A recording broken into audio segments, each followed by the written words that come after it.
Kinshasa. Donc pour la toute première fois dans l'histoire de l'Afrique, les Afro-Américains auront un chez eux. Ce sera comme l'ambassade des Afro-Américains qui sera instituée. Donc il y aura une ordonnance, effectivement, que le président va publier d'ici quelques jours. On va publier, que le président va signer, qui va instituer cette entité-là des Afro-descendants. Ils ne vont pas se limiter à ça. Ça ne sera pas juste la rhétorique, non. Ils vont encourager. À travers eux, le Congo va bénéficier avec un apport en matière d'investissement américain, noir américain. Surtout ceux qui se reconnaissent d'origine congolaise vont en bénéficier.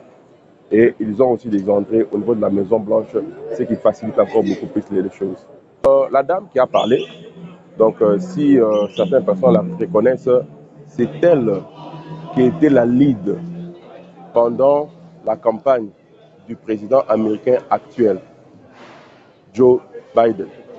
C'est la dame qu'on avait vue, on disait qu'elle est congolaise, tout ça, là. C'est la même dame. Donc c'est vraiment un scoop pour nous, nous avons eu cette chance-là.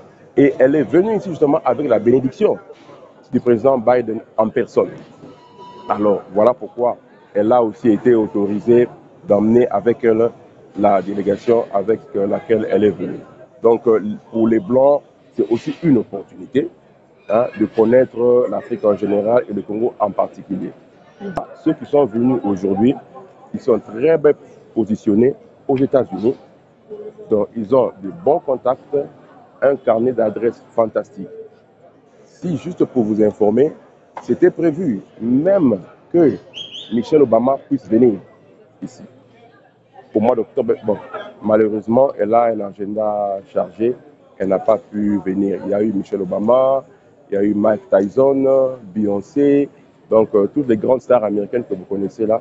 Et malheureusement, bon, il y a eu un désagrément vers les quelques semaines il n'y a pas très longtemps, alors ils n'ont pas pu être avec nous. Ça, ce n'est qu'une première. Mais comme ils ont maintenant une maison ici, nous espérons que chaque année, les Congolais auront la chance d'avoir les grands stars noirs américains ici à Kinshasa.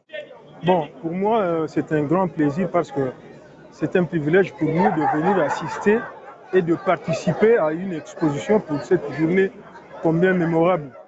Donc, c'est une première dans notre pays, mais je crois que ce ne sera pas la dernière. Donc, dans des autres occasions qui viendront, on aura encore à participer.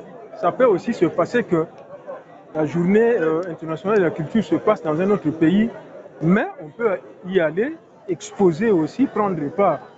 Parce que la culture, c'est le socle du développement, du progrès